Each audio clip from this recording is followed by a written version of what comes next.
Bleh. Let's go to the play now. It's time. So this is how the original play runs. It's right here. We saw the set design. We saw everything. This is the original script. And now what he's done is he has taken stills, all sorts of stills from all over the place, and painstakingly tried to recreate what it is. Special thank you to Gibson D. I can't say that last name. Del Guidus for supplying the place transcript. The audio on this page is not the actual cast recording. You can check that out if you really want to see what Rocky Horror was before any other influence. All you got to do is look for the original recording, right? The original cast recording from London, which is right here. This LP, I think, best represents Rocky Horror without any of the iconic actors or before what we know from seeing the movie so many times. That right there, it's all on this cover and everything's represented there, and it's great, man. And you know, some of the arrangements are different than the film, and the same thing with the Roxy cast too from 74, particularly Damn It Janet starts out with like, you beat the other bride to the bride brigade, do do do do the river da, da, da, da, slam it, jam it, something like that. But in any case, I'd like to tell you a story, if I may. It's right here. Okay. Unless you were there, it is almost impossible to imagine how the Rocky Horror Show was presented in 1974. The many new interpretations, as well as decades of the motion picture, have all but erased the original intentions and mode of the original work. I will attempt to remedy this by explaining the entire show. The venue is all important, a single level cinema on the verge of being condemned in a seedy area. The big loss of opulence, the more impacting the effect. Rocky Horror is about a loss of innocence. It's not just about a loss of innocence. It's also about like, it's an awakening. It's a revolution. You know, it's a sexual revolution. It's a revolution of identity, you know. So it's way more than just the loss of innocence, in my opinion, at least. The decaying movie house providing the sense of losing the past and the immediate recognition that this show is about movies. The dilapidated facade is papered with half-torn Rocky Horror posters.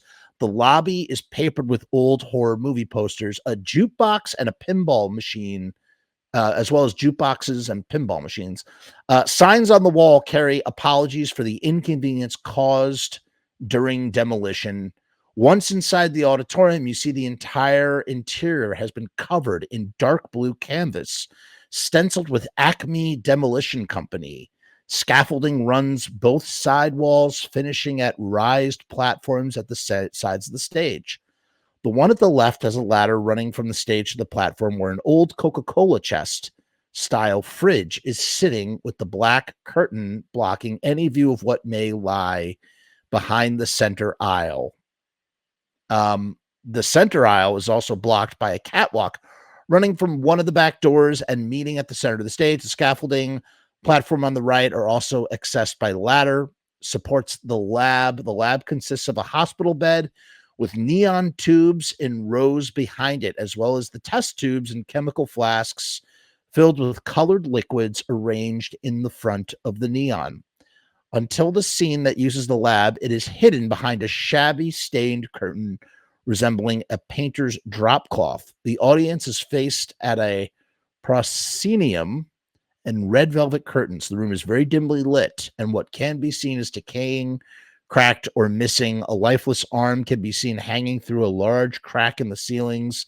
Plasterwork and collapsed chairs are stacked underneath the scaffolding. For all appearances, this is a room mid-demolition. A string of bare bulbs run from a front corner to the opposite rear corner.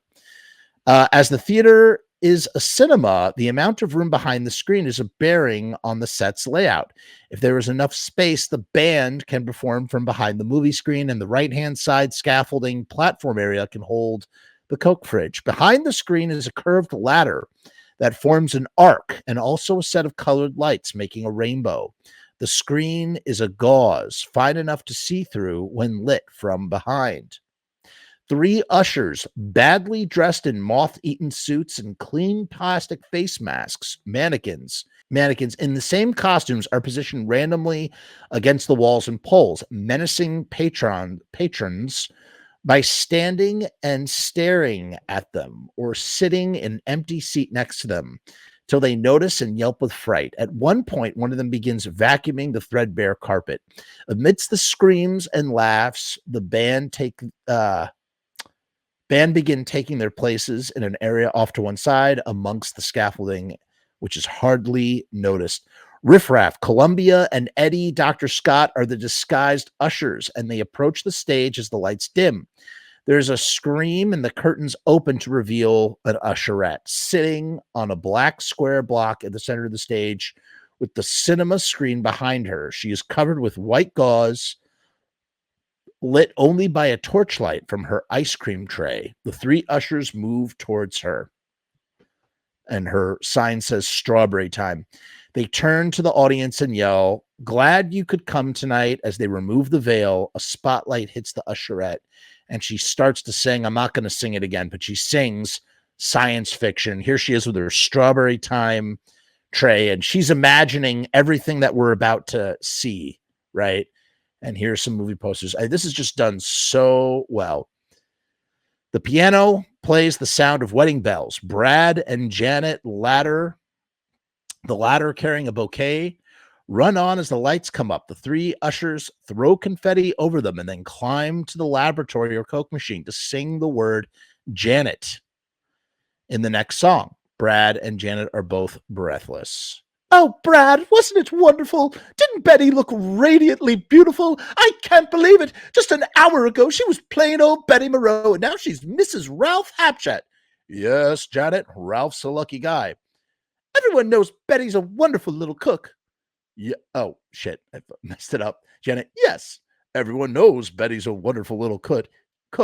Yes, and Ralph himself is in line for a promotion a year or two."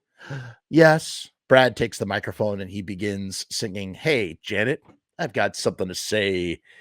I really love the skillful way you beat the other girls to the bronze bouquet." And then they sing the song. "There's three ways that love can. Here's a ring to prove that I'm no joker. There's three ways that love can grow. That's good, bad, or mediocre. Oh, Janet, I love you so. Oh. It's nicer than Betty Monroe had. Oh, Brad, we're engaged and I'm so glad. Oh, Brad, now that you met Mama and you know Dad. Oh, Brad, that's what they just say, and that's Brad. I'm mad for you. I could watch this right now. So they sing the song. There's a blackout during which Janet and Brad sit, one cheek each on the black box. A spotlight picks up the narrator, the criminologist, who's been sitting in the front row. He walks up onto the stage and, with his back turned to the audience, opens a secret door in the proscenium. He makes a creaking sound as he slowly opens the door. Inside are shelves. On one shelf is a large book. He takes the book and turns to the audience. He blows a cloud of dust from the book over the front rows and opens the book. "I would like, if I may, to take you on a strange journey. It seemed a fairly ordinary night when Brad Majors and his fiancée, Janet Weiss, two young, ordinary, healthy kids, left Denton that late November evening to visit a Dr. Everett Scott, ex-science tutor and now friend to both of them. It's true that there were dark storm clouds, heavy, black, pendulous, towards which they were driving, And it's true that the spare tire that they were carrying was badly in need of some air. But they, being normal kids and on a night out, well, they were not going to let a storm spoil the events of their evening. On a night out, it was a night out they were going to remember for a very long time. A spotlight picks up Brad and Janet sitting on the box, miming a car journey. So they're, doing the mime thing. They're driving. Brad is driving with his left hand, whilst his right hand is imitating a windscreen wiper. Janet's left hand lies across her like a seatbelt, and her right arm is also imitating a windscreen wiper. The ushers make the sound of the car and the blowout when it comes vocally. It is a stormy night, and flashes of light are seen. The car stops. What's the matter, Brad, darling? I think we took a wrong fork a few miles back there. We better go up ahead. We better go up ahead on the road and see if we can find our way back. Janet and Brad move straight down center stage and stop on the edge of the stage. There's a blowout. They sway as if the brakes have been slammed on. Oh, darn, Janet. What was that bang? Brad getting out of the car. We seem to have had a blowout in the front left-hand tire. Oh. You'd better stay here and keep warm while I go for help. But where will you go? We're in the middle of nowhere. Didn't we pass a castle back down the road a few miles? Maybe they have a telephone I might use.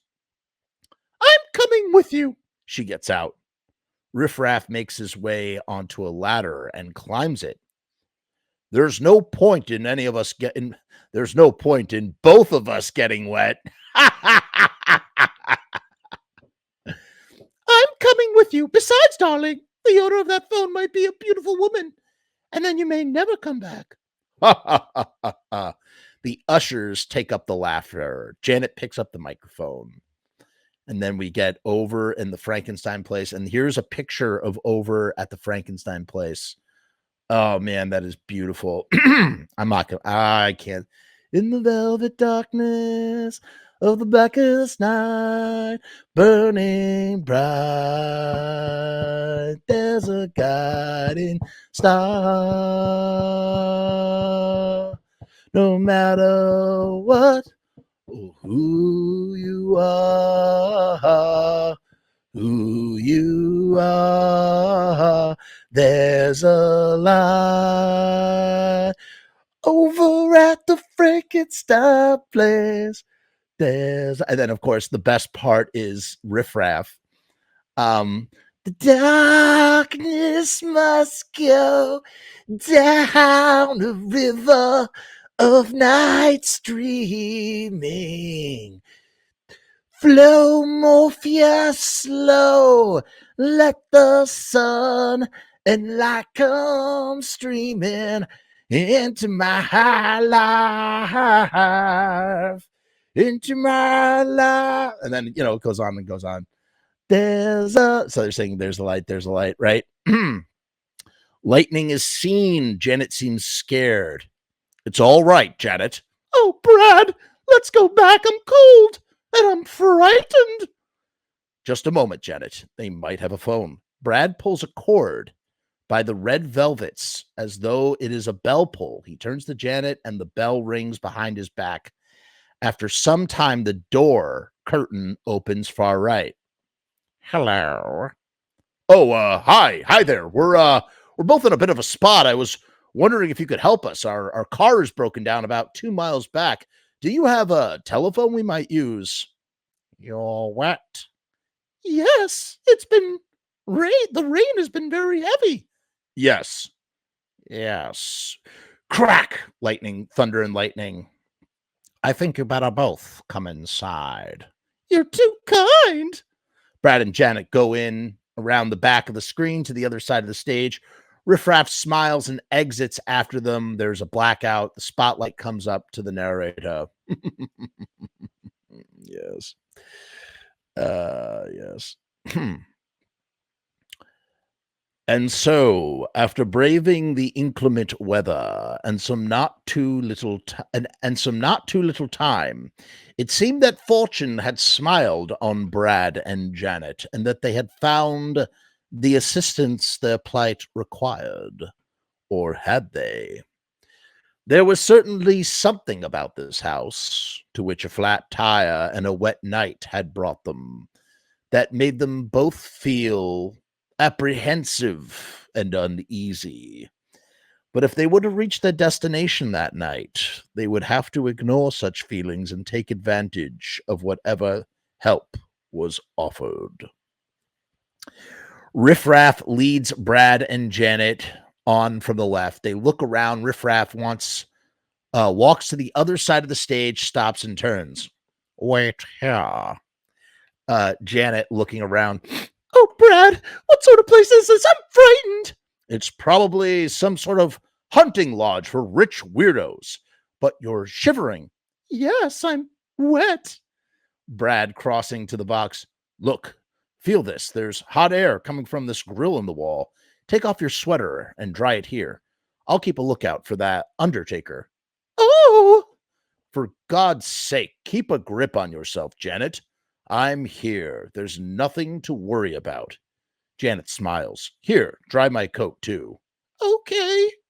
Riffraff, Columbia, and Magenta. Ah! It's all right, It's all right, Janet. Master! That's Riffraff, Columbia, and Magenta together. A loud bang is heard from the back of the cinema. This is so cool. Look at these pictures, man. I've never seen that picture of Frank. Wow. A loud bang is heard from the back of the cinema, and a rear door is flung open, and a cloaked figure struts out onto the catwalk. Could you imagine being in that audience and seeing that for the first time? There's a scene in Mr. Holland's Opus, which is a great movie with what's his face? Richard Dreyfuss from 1996. And you get a brief shot of Frank flipping open his curtain to reveal his like corset and his tidy whities and whatnot, and fishnets. And it's just like, it really is such a historic moment in art and entertainment and all of those things together. So Frank comes down and he sings, How do you do? I see you met my faithful handyman. He's a little brought down because when you knocked, he thought you were the candy man. Don't get strung out by the way I look. Don't judge a book by its cover. I'm not much of a man by the light of day, but by night I'm one hell of a lover. I'm just a sweet transvestite from transsexual Transylvania. Let me show you around, maybe play you a sound. You look like you're both pretty groovy. If you want something visual that's not too abysmal, we could take in an old Steve Reeves movie. Brad, glad we caught you at home. Could we use your phone? We're both in a bit of a hurry. We'll just say where we are and then go back to the car. We don't want to be any worry. Frank bellows next to his verse, sending Brad reeling back. Look at this. You can almost get a sense. You could almost get a sense for what it is with all these pictures. What a service this is. You got caught with the flat. Well, how about that? Well, babies, don't you panic. By the light of the night, it'll all seem all right. I'll get you a satanic mechanic. I'm just a sweet transvestite from transsexual Transylvania. Why don't you stay for the night? Night. Or maybe a bite. A bite. I could show you my favorite obsession. I've been making a man with a blonde hair and a tan, and he's good for relieving my tension. I'm just a sweet transvestite, blah, blah, blah, blah. So come on up to the lab. and see what's on the slab. Bow. I see you shiver with anticipation. Somebody say it.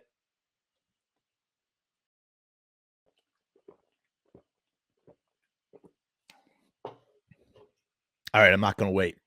Patient. But maybe the rain is really to blame. So I'll remove the cause. But not the symptom. The servants. Thank you, Amy. Thank you, Dan. Yes. Yes. The servants start to undress Brad and Janet riffraff, attending to Brad and the girls to Janet. Brad and Janet are reduced to their 1950s underwear. It's all right, Janet. Everything's gonna be all right. We'll just play along for now, and we'll pull out the aces when the time is right. This is no time for card tricks, Brad. Are you sure we'll be all right? I'm sure, Janet. To Columbia, Magenta, and Riffraff. Hi there. I'm Brad Majors, and this is Janet Weiss, my fiance. You are Columbia. You're very wait, let me see if I can do a good Columbia. You're very lucky. I can't do it. Man. You're very lucky to be invited up to Frank's laboratory. A lot of people would give their right arm for the privilege. People like you, maybe. Ha! I've seen it. Look at this. This is the original. I guess this is the original. Oh, here. That's for sure. That's an original picture.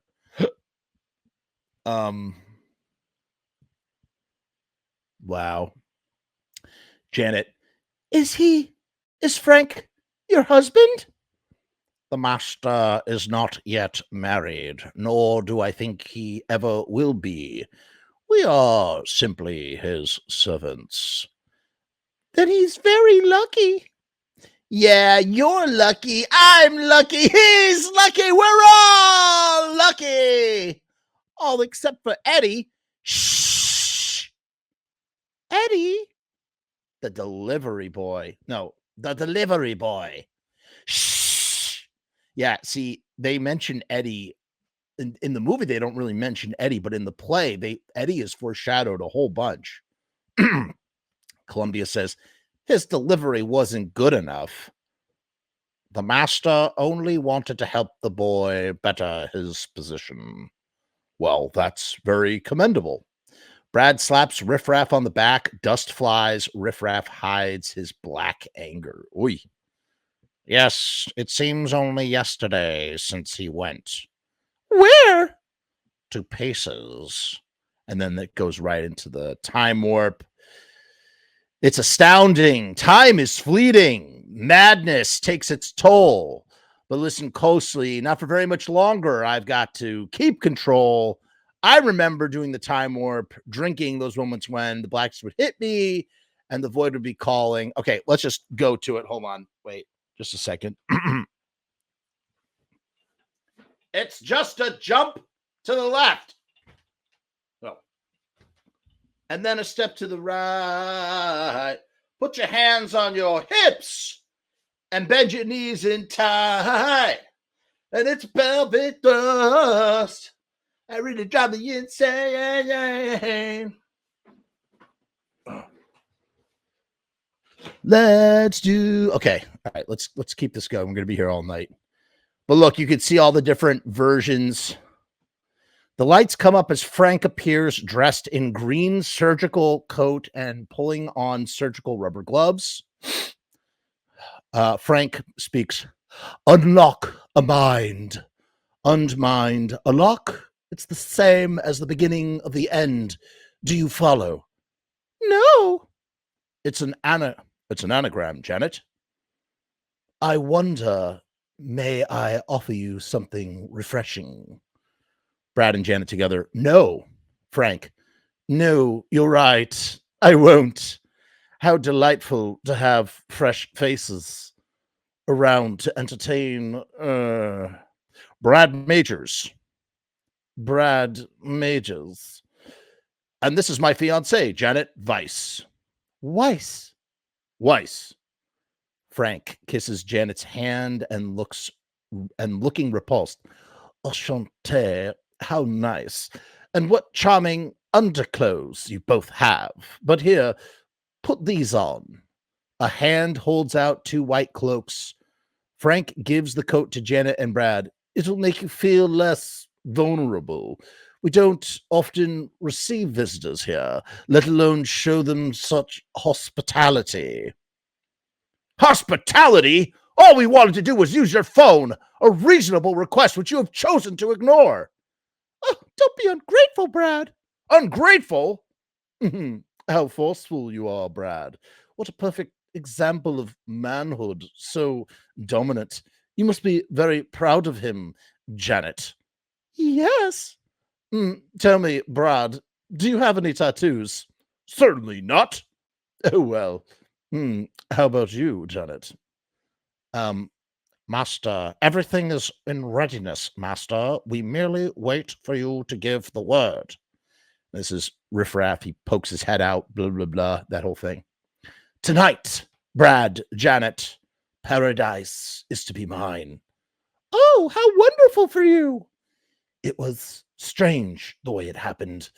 One of those quirks of fate, really. One of those moments when everything looks black. The chips are down. Your back is against the wall. He backs up to the screen. You panic. You're trapped. There's no way out. And even if there was, it would probably be a one-way ticket to the bottom of the bay. And then suddenly you get a break.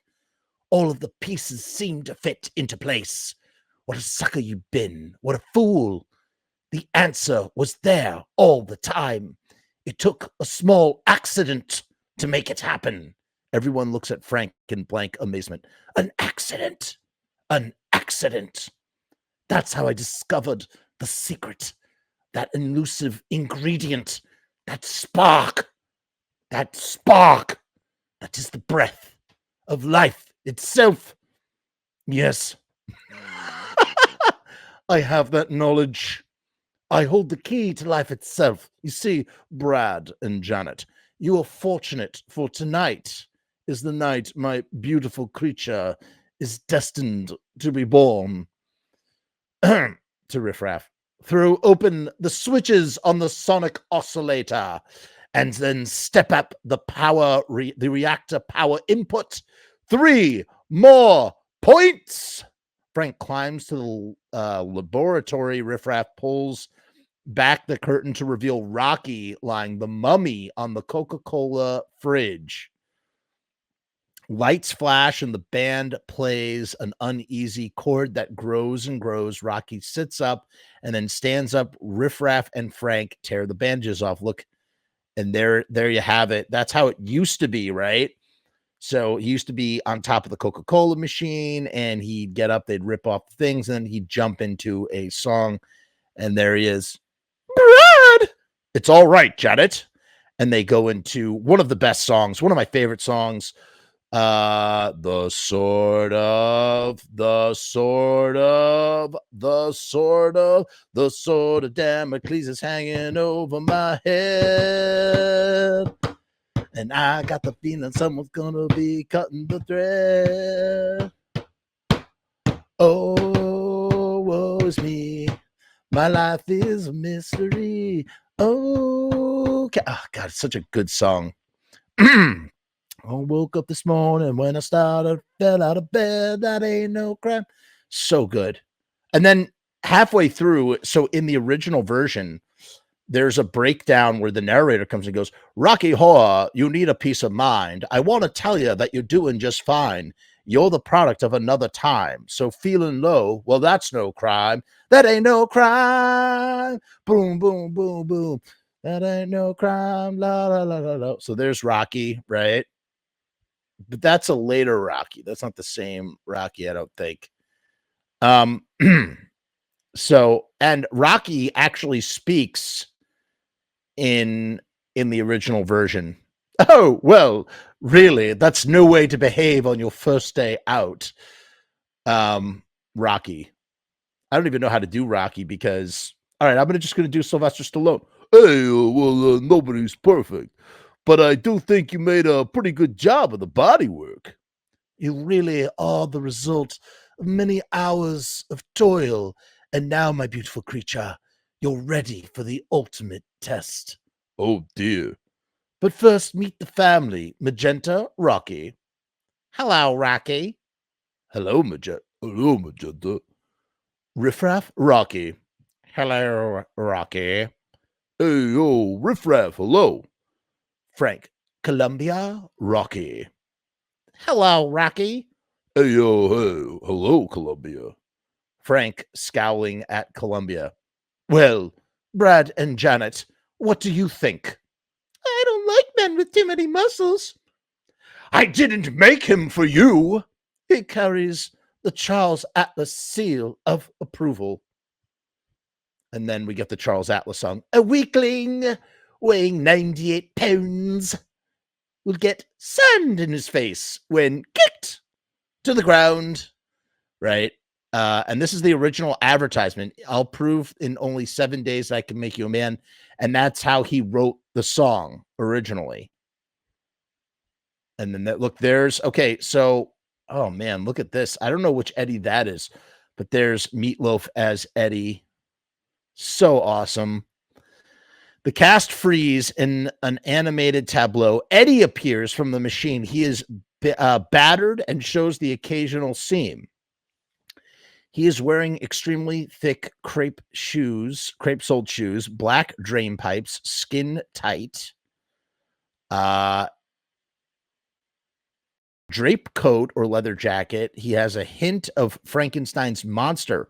He grabs the microphone from Columbia. They all share the microphone. So he grabs the microphone from Columbia and sings, "Whatever Happened to Saturday Night," which is just the greatest song ever. Hop Tootie, bless my soul. But look at the pictures of him. I guess he does pickaxe him in the Coca-Cola machine. I was wrong. So great. So friggin' awesome. Oh God, I love it. I really, really love it. So Frank chases Eddie back to the Coke machine and stabs him to death with the microphone stand. He stuffs Eddie back in the machine, slams the lid shut, and sits on it. One from the vaults. Hey, how can you keep him around? He's so ugly. A certain naive charm, but no muscle. We had a mental relationship. And then we go into the Charles Atlas song, right? And that's when he takes him to, and in just 7 days I can make you a man. In 7 days God created the earth and everything in the original biblical creation story. So all that is but it takes a whole new twist when you consider that this is a relationship between two men, and the Christian Bible, and what some believe from the Christian Bible, not all Christians, but some Christians, depending on your yeah. It was a mercy killing. Oh, Rocky. It was a mercy killing. I really love that rock and roll. Exactly. So yeah, and he beds Rocky. Hey, yo, he gets bed, right? The narrator. There are those who say that life is an illusion, and reality as we know it is merely a figment of our imaginations. If this is so, Brad and Janet are quite safe. But there are some who have a far more physical philosophy. Those who would stop at nothing to satisfy their base desires. It could be that Brad and Janet are among those who hold the devil's reins. We are in Janet's room. The voices we hear in the blackout, we take those to be of Janet and Brad. Oh, Brad! Oh, yes! Yes, my darling! What if... A light comes on, revealing in silhouette a man lying on top of a woman. It's all right, Janet. Everything's going to be all right. Oh, I hope so, my darling. I'm so frightened. The short man's wig comes off. You! I'm afraid so, Janet. But wasn't it nice? You beast! You monster! What have you done with Brad? Mhm. Nothing. Why? Do you think I should? You tricked me! I never! I I wouldn't have! I never! I know, but it wasn't all bad, was it? Not even really half bad. In fact, I think perhaps you found it quite pleasurable. So soft, so sensual. Oh, no, stop it. I mean, help. I mean, Brad. Oh, Brad. Shh. Brad's probably asleep by now. Do you want him to see you like this? Like this? Like how? It's your fault. You're to blame. I was saving myself. Well, I'm sure you're not spent yet. And it was an enjoyable experience, was it not? The lights dim. You did like it, didn't you? There's no crime into giving yourself over to pleasure, is there? We could try for an action replay. Oh, Janet, you've wasted so much time already. Brad needn't know. I wouldn't tell him. There's a blackout. Are you sure you won't tell him? Oh! Um, we are in Brad's room. The voices we hear in the blackout, we take that to be those of Brad and Janet. Janet. Oh, Brad, you, yes, yes, my darling. It's all right, Janet. Everything's gonna be all right. I hope so, my darling. You! Oh, I'm afraid so, Brad. But wasn't it nice? Why, you? Why, what have you done with Janet? Nothing. What do you think I should? You tricked me. I wouldn't have. I've never. I know. But it wasn't all bad, was it? Not really even half bad. In fact, I think you found it quite pleasurable. Oh, so soft, so sensual. No, stop. I mean, Janet. Oh, Janet. Shh. Mm, Janet's probably asleep by now. Do you want her to see you like this? Like this? Like how? It's your fault. You're to blame. I thought this was the real thing. Oh, come on, Brad. Admit it. It was enjoyable, wasn't it? You liked it, didn't you? There's no crime in giving yourself over to pleasure, is there? We could try for an action replay. Oh, Brad, you've wasted so much time already. Janet needn't know, and I wouldn't tell her. Huh. Are you sure you won't tell her? Oh, um, Master, the laboratory is empty. Rocky has vanished. The new playmate is loose somewhere in the building. Oh, wow. What's coming? The lights come up on the laboratory. Janet enters the stage arena. What's happened here? Where's Brad? Where's anybody? If only we hadn't made this journey. If only the car hadn't broken down. If only we were among friends or sane persons. The narrator enters. If and only. Two small words that keep repeating themselves again and again in Janet's thoughts. But it was too late to go back now. It was as if she were riding a giant tidal wave. It would be folly to fight against it. Her only choice would be to ride it out, adapt, and perhaps also survive. Janet wanders towards the laboratory. The curtain is pulled back by Rocky. They both jump. Oh, hey, it's you. Look, I'm trying to hide from my creator and his minion. They scare me. I feel that all is not well here. I've been thinking a lot about Eddie. I have a feeling of foreboding. It's all like some terrible dream. Is it true you don't like men with too many muscles? Well, hey, have you got any lip gloss? Janet trying to work it out. I'm engaged to Brad, just the same as Betty Monroe was to Ralph Hapshat. But Frank's kisses overwhelm me with a ecstasy that I never dreamed of before. Hot, burning kisses. I could see Brad's face before me. My mind screamed, no! But my lips were hungry, too hungry. I wanted to be loved completely. Oh, Brad, my darling, How could I have done this to you? Hey, yo, this room is a womb to me. What a fucked up thing to say. This room is a womb to me, because that's where he was born. Yes, there, you see, it's instinctive. You returned here for one thing, security. Oh, where's Brad? She fiddles with the TV monitor. Then the monitor can be the TV monitor can be a pretend remote switch which seems to throw slides onto the gauze screen, or it can be an old TV set, blah blah blah blah. What have they done with him? Janet's feelings ran wild as she frantically manipulated the selector switch on the TV monitor. The screen threw up images of empty rooms and corridors. Finally, she stopped at Frank's bedroom. She sees Frank kissing Brad. Ah! Oh, you can't rely on anyone. Oh, Brad, how could you? Meanwhile, she literally just did the same thing, right? Yes, that's right. This is me. That's right. Sylvester Stallone and Miss Piggy as Rocky and Janet. Who would have thought? Who would have thought? If one is suffering the pangs of remorse for a sexual indiscretion, it would seem logical that the transgressor would be sympathetic towards a loved one caught committing a similar misdemeanor. But emotion is an irrational and powerful master. And from what Janet witnessed on the monitor, there seemed to be little doubt that she was indeed its slave.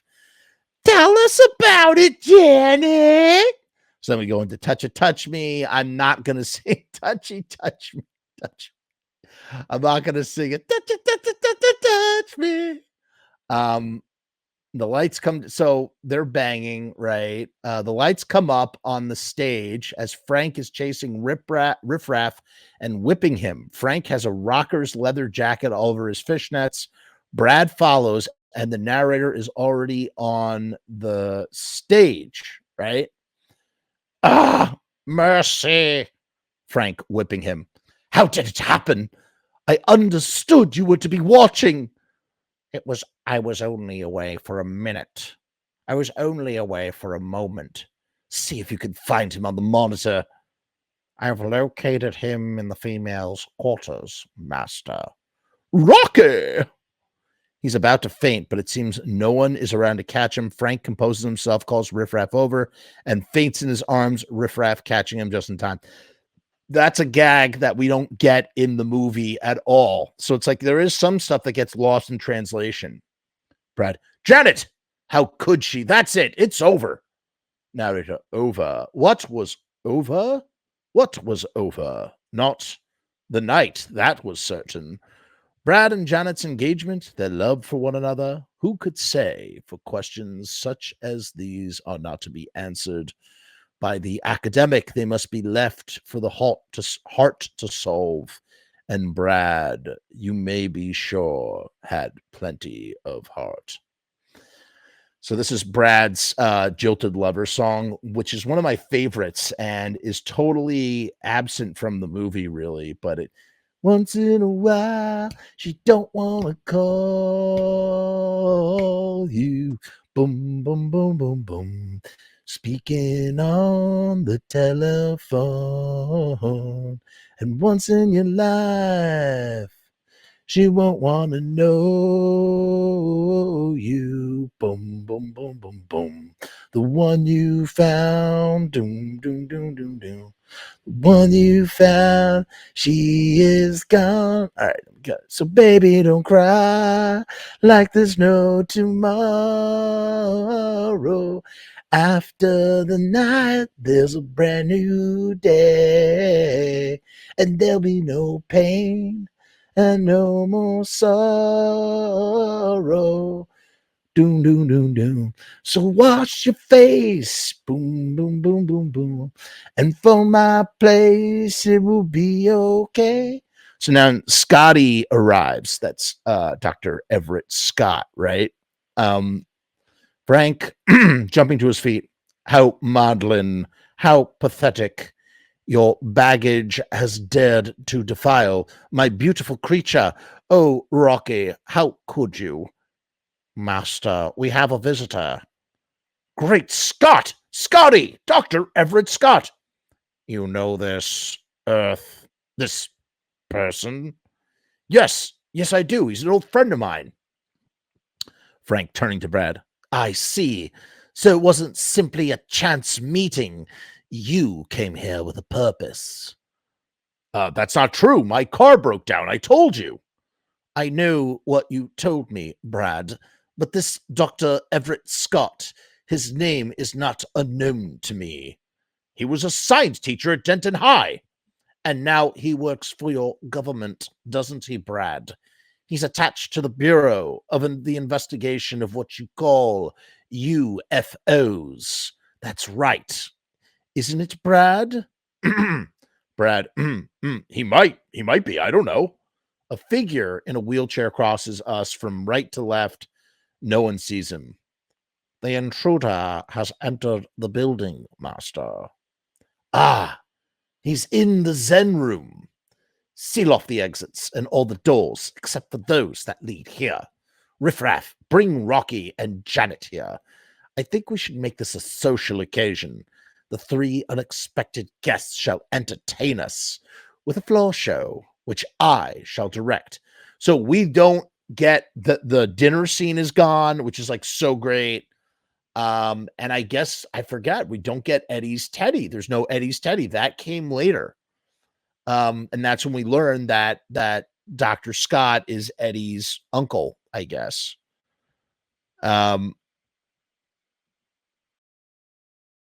Kale says that once in a while could make your 13 songs about love and heartbreak part 2 playlist. Kale, you are so right. It is so egregiously left off that love song playlist. I did a song about 13 songs about love and heartbreak and stuff, and that absolutely could have been one of them. We'll honor it's. There's a playlist. I'm gonna add it. You know what, Kale? I'm gonna add it to my playlist just for you. It's getting put on the playlist. Check it out. It's on Spotify. So we skip the whole dinner scene, and in the movie, that's when we see that Meatloaf, who, by the way, none of them who were sitting at the table knew that the body was going to be under there. Only Tim Curry was aware. So everybody's reaction is genuine. And that brings us into Planet Schmanet, right? So what happens? So they're going to do a floor show that will be directed by Frank. Riffraff exits. Dr. Scott in a wheelchair, pushed by Columbia, enters the left side of the stage. Riffraff enters the laboratory, and Magenta comes on stage. Columbia, hi ho, Silver. Dr. Scott, Brad, what are you doing here? I can't do a good German accent. I could try. Let me see. Don't play games, Dr. Scott. It was part of your plan, was it not? That Brad Majors and his female should check out the layout for you. Unfortunately for you all, there's to be a change of plans. I'm sure you're adaptable, Dr. Scott. I know Brad is. I can assure you that Brad's presence here comes as a complete surprise to me, as does the setup you have here. I did not expect it to be quite so sophisticated, Dr. Scott. Or should I say, Dr. Von Scott? What exactly are you implying? Duh, that's all right, Brad. This machine here. I need to take a swig. He examines the Coke machine and then takes a flash photo of it. What do you think it is, Doc? At this precise moment, it is hard to tell, but it seems to be made of a metal that is not of this earth. I would say that it was from another planet. Dr. Scott! Janet! Rocky! Hey, yo, piss off. Listen, I made you. Listen, I made you, and I can break you just as easily. I'll pull your plug out. I suppose you intended to do with us as you did with Eddie. Eddie? Shh. Eddie, I've seen him. He looks terrible. What do you know of Eddie, Dr. Scott? I happen to know a great deal about a lot of things. You see, Eddie happens to be my nephew. Dr. Scott! Yes, Brad, my sister's boy. I knew he was in with a bad crowd, but it was worse than I imagined. Aliens. Brad, getting the microphone. Tell them, Doc. Okay, I guess we do get. Oh, we do get Eddie's Teddy. All right, I was wrong. Why did I think that that was not? That was not there. Yeah, Amy, that's right. Better Wise Up, Janet Weiss. I guess that's the song that's not there. Planet Schmanet is not there. That came later. Eddie's Teddy does. And we get, from the day he was born, from the day he was born, he was trouble. He was the thorn in his mother's side. She tried in vain, but he never caused her nothing but shame. He left home the day she died. Boom, from the day she was gone. All he wanted was rock and roll porn. And a motorbike. Shooting up junk. He was a low-down, cheap little punk, taking everyone for a ride.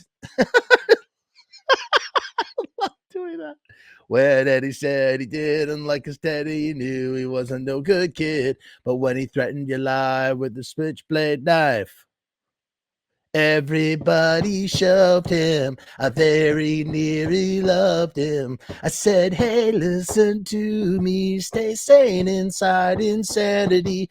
But he locked the door and threw away the key. Boom. But he must have been drawn into something, making him want in a note which reads, what's it say?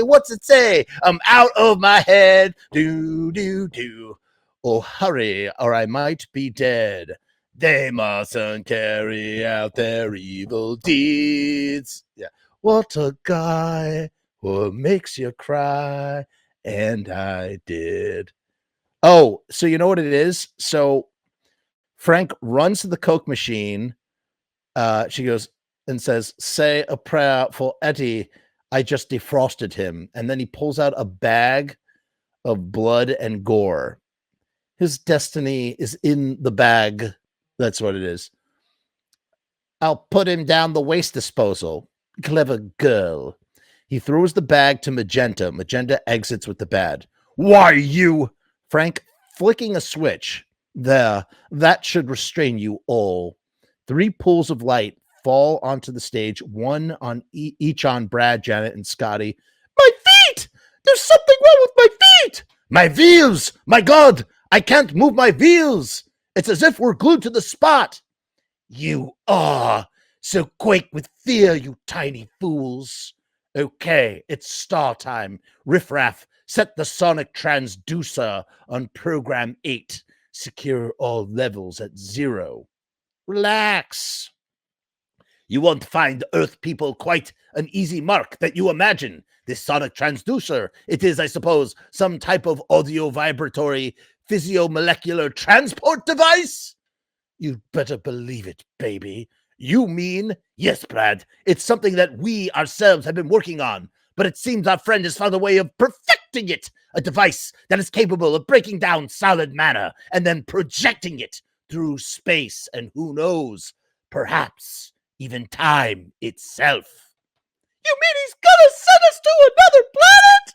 Okay, so here is Planet Schmanet. Why did I think I'm pretty sure what there were like 1 or 2 of the songs that were not available. I'll tell you once, I won't tell you twice. You better wise up, Janet Weiss. The apple pie don't taste too nice. You better wise up. I've laid the seed. It should be all you need. You're sensual as a pencil, wound up like an E or first string. When we made it, did you hear a bell ring? Ouch. You better wise up. Build your thighs up. You better wise up. And then she cried out, stop! Don't get hot and flustered. Boom, boom, boom, boom. Use a bit of mustard. You're a hot dog, but you'd better not try to hurt her, Frank-N-Furter. So Riffraff comes down from the laboratory. He picks up a spray gun, cheap pump, bug sprayer, and dances to the stage. Then about the three lines are repeated, and one by one, Janet, Brad, and Scotty are released by Frank, signaling to Magenta to pull the switch. In turn, they make for Frank, but are sprayed by Riffraff, and they become drugged. They're then pushed off into the wings, and while they are gone, save for Riffraff, Frank, and Magenta and Columbia, Magenta continues to sing even though the band has stopped playing. Magenta, relax. Frank nods to Riffraff and gives Magenta a liberal spraying. She purrs and collapses onto the Coke machine. Columbia comes like a shot. The artiste's arm in a molecular state somewhere between the entrance and the exit. Riffraff sprays Columbia. When they have pulled themselves together, see, they are prepared for the floor show. When they pull themselves together, see, they are prepared for the floor show. Columbia, speaking slowly at first and then getting faster and higher. Oh, wow, I could dig it. Too much, far out. What a gas. That's groovy. I'm hip, man. It's like a trip. Oh, nice one. Freak out, baby. Dig you later. Columbia buzzes, jumps left, and exits. There's a pause. It's not easy. Oh, no, first he bites his lip. It's not easy having a good time. Even smiling makes my face ache. And my children turn on me. Rocky's behaving just as Eddie did. Maybe I made a mistake in splitting his brains between the two of them. Riffraff smiles and says nothing. Magenta, crossing to Frank loudly. When do we return to Transylvania? I grow weary of this world. Frank, groaning as if from a headache. Magenta, I am indeed grateful to both you and your brother, Riffraff. You have both served me well. Loyalty such as yours must be rewarded, and you will discover that when the mood takes me, I can be quite generous. He strokes Magenta and puts his arm around her. Magenta, I ask for nothing, master, and you shall receive it in abundance. Come, our guests will be growing restless. Frank exits left. Magenta and Riffraff look on one another. They make an extraterrestrial sign, and that's the thing that they do with their elbows. They have elbow sex. Magenta and Riffraff exit. The red curtain closes, and a spotlight picks up on the narrator. And so, by some extraordinary coincidence, fate, it seems, have decided that Brad and Janet should keep the appointment with their friend, Dr. Everett Scott. But it was to be in a situation which none of them could have possibly foreseen. And just a few hours after announcing their engagement, Brad and Janet had both tasted forbidden fruit. This, in and of itself, was proof that their host was a man of little morals and some persuasion. What further indignities were they to be subjected to? And what of the sonic transducer and the floor show that had been spoken of? What indeed? From what had gone on before, it was clear that this was to be no picnic. Everyone except for Frank and Scotty enters singly, each wearing a black, right, they're wearing the floor show stuff, and this is the floor show, and everybody has their own part. Columbia sings, it was great when it all began. I was a regular Frankie fan, but it was over when he had a plan to start working on a muscle man. So we get the story comes out in the song. We get some of the song. Now, the only thing that gives me hope is my love of a certain dope, that's Eddie. Rose tints my world and keeps me safe from my trouble and pain. Think about what that means. Rose tints my world and keeps me safe from my trouble and pain. And Rocky goes, hey, yo, I'm just 7 hours old. Truly beautiful to behold. And somebody should be told that my libido hasn't been controlled. Now the only thing I've come to trust is an orgasmic rush of lust. Rose tits my world, keeps me safe from the trouble and pain. And then Rocky throws the microphone to Brad, and Brad goes, "It's beyond me. Help me, mommy. I'll be good. You'll see. Take this dream away. What's this? Let's see. Oh, I feel sexy. What's come over me? Woo! Here it comes again." And Janet, of course, I feel released. Bad times deceased. My confidence is increased. Reality is here. The game has been disbanded. My mind has been expanded. It's a gas that Frankie's landed. His lust is so sincere. And then Frank sings the best part. I mean, this is the best part of whatever happened to Fay Ray, that delicate satin draped frame, as it clung to her thigh, how I started to cry, for I wanted to be dressed just the same. Boom, boom, boom. Give yourself over to absolute pleasure. Swim the warm waters of the sins of the flesh. I love how it almost feels like it's like an advertisement. Give yourself over to absolute pleasure. Swim the warm waters of sins of the flesh. Erotic nightmares beyond any measure, and sensual dreams to treasure forever. Can't you just see it? Don't dream it. Make sure you be it. So then they all have their, they sing, don't dream it, boom, boom, boom, be it. And they start having an orgy.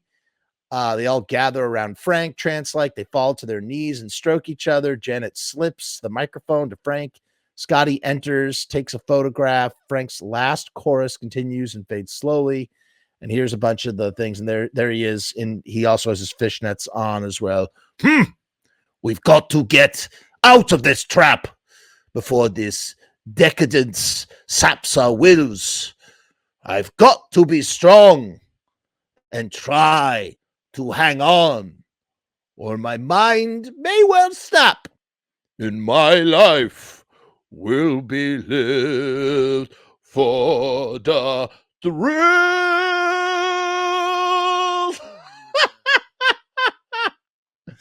And here they are. It's beyond me. Help me, mommy. God bless Silly Saint Sincere. And then they go to my. I'm a wild and an untamed thing. I'm a bee with a deadly sting. Got a head and your mind goes ping. Your heart will thump and your blood will sting. So let the party and the sounds rock on. It's just decadence. Gonna shake it till the light is gone, gone, gone. Rose hits my world, keep me safe from my trouble and pain. Because that's ultimately, isn't that kind of the theme of what the usherette is singing about from the very beginning when she's singing science fiction? This is her rose that tints her world and keeps her safe from the trouble of pain, that sort of thing. And then Riff Raff bursts in, Frank-N-Furter, it's above my range. Your mission is a failure. Your life lies too extreme. I'm your new commander. You are now my prisoner. We return to Transylvania. Prepare the transit beam. And then, of course, Frank says, wait, I can explain. And we get, I'm going home. Look at all these photos, man. They're great. That is that's a mug on Frank right there. Woo. And then he goes, on the day I went away, goodbye. And so this is a song about leaving your alien planet, coming to Earth, having great experiences, and now being grateful that you're going home. Of course, Frank doesn't really know. What's up, Neon Knees? You stumbled onto the the Jeffrey Horror Picture Show. That's what I should have called this. It's the Jeffrey Horror Picture Show. It's 11:56 over here. He goes, smile that will mean I've seen blue skies through the tears in my eyes, and I realize I'm going home. Cards for sorrow, cards for pain. I've seen blue skies. And then magenta, how sentimental. And also presumptuous of you. You see, when I said we were returning, I was referring only to Magenta and myself. I'm sorry, however, if you found my words misleading. You see, you ought to remain here in spirit anyway. He produces a ray gun. Great heavens, that's a laser! Yes, Dr. Scott. A laser capable of emitting a beam of pure antimatter. You mean you're going to kill him? What's his crime? You saw what had become of Eddie. Society must be protected. Exactly, Dr. Scott. Now, Frank-N-Furter, your time has come. Say goodbye to all of this and hello to oblivion. And then in the play, he says, do your worst inferior one. But in the movie, he doesn't say anything at all. Do your worst inferior one. And Columbia goes, no! Columbia throws herself between Riff Raff and Frank. Blatt, Columbia, and Frank are both killed. Columbia should die quickly. Frank should enjoy it more. Rocky bellows, beats his chest like King Kong, and picks up Frank. Riff Raff fires again and again until finally Rocky dies. So in the movie, though, he's impervious to the lasers, and they shoot the RKO tower, which causes everything to collapse, and that's what kills Rocky. Neon Knees' brother has been a Rocky fanatic since the mid-'80s. We were talking all about the details between the play versus the movie, and then I decided that I had to single-handedly act out the entire play, which is what I've been doing for almost the last hour. Because, yeah, that's right. Neon Knees. That's right. Richard O'Brien does live in New Zealand and wrote a lot of the story and some of the songs here in Hamilton. Man, you ever bump into him? You ever see him? Does he like go out, or is he like he married he has a wife that is like way younger than him. His wife is like 35 or something, or I don't know, like 40 now. Exactly, Dr. Scott. Oh, he says, do your worst. Right, that everybody dies, and Brad goes, good God. Riff Raff, yes. You've killed them. I thought you liked them. They liked you. They didn't like me. They never liked me. You saw the way things were, the way they were going. And in the movie, he just says, they didn't like me. They never liked me, which is good and really insinuates there's a lot to be gleaned from the dialogue and stuff. But quite clearly, Riff Raff perhaps wanted some of the affection that everybody else got from Frank, and he didn't get it. And, so yeah. Scotty says, you did right. Riff Raff had forgotten them, but now turns on them with the laser. Oh, shit. A decision had to be made. You're okay by me. He offers his hand. Dr. Scott, I'm sorry about your nephew. Yes, well, perhaps it's for the best. You should leave now, Dr. Scott, while it is still possible. We are about to beam the entire house back to the planet of transsexual in the galaxy of Transylvania. Go now. Brad pushes Scotty and Janet off. Riff Raff and Magenta look on one another. They start to laugh quietly. Their laughter builds as they climb to the laboratory and sit on the Coke fridge. I wonder if I remembered to cancel the milk. No matter, Magenta. Activate the transit crystal. We don't get that little line. Instead, they talk about doing the time warp in the movie. And there's a flash and a bang, and Riff Raff and Magenta are gone. The introduction to superheroes starts. The cloud effect plays on the screen, and then a spot picks up Brad as he climbs the curved ladder singing. And this is really the only epilogue we get for everybody. Brad says, I've done a lot.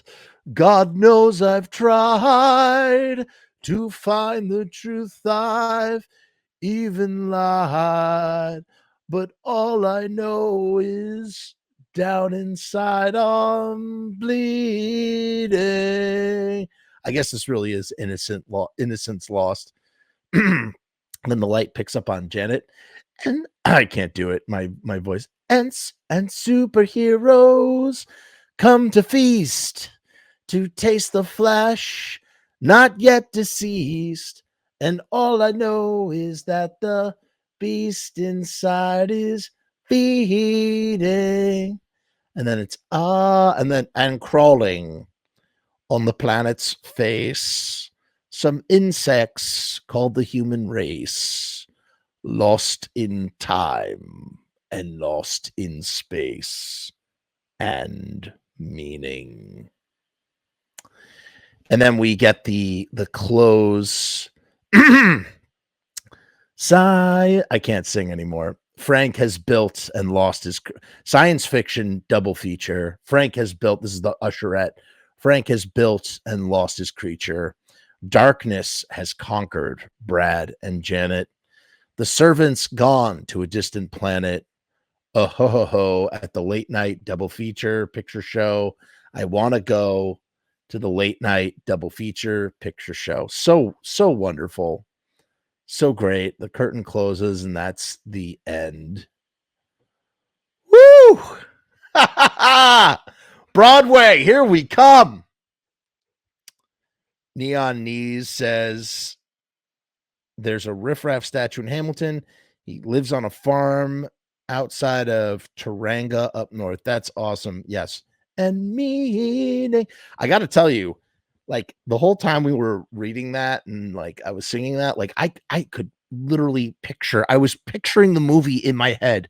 I was living the movie as we were doing that. And it's just, goddamn. Thank you. Thank you. Thank you. Thank you. Thank you. Yeah, that was fun. That was fun. That was a good time. It's like, you know what that was? That was like radio theater. That's what we just did. It was a radio theater of Rocky Horror.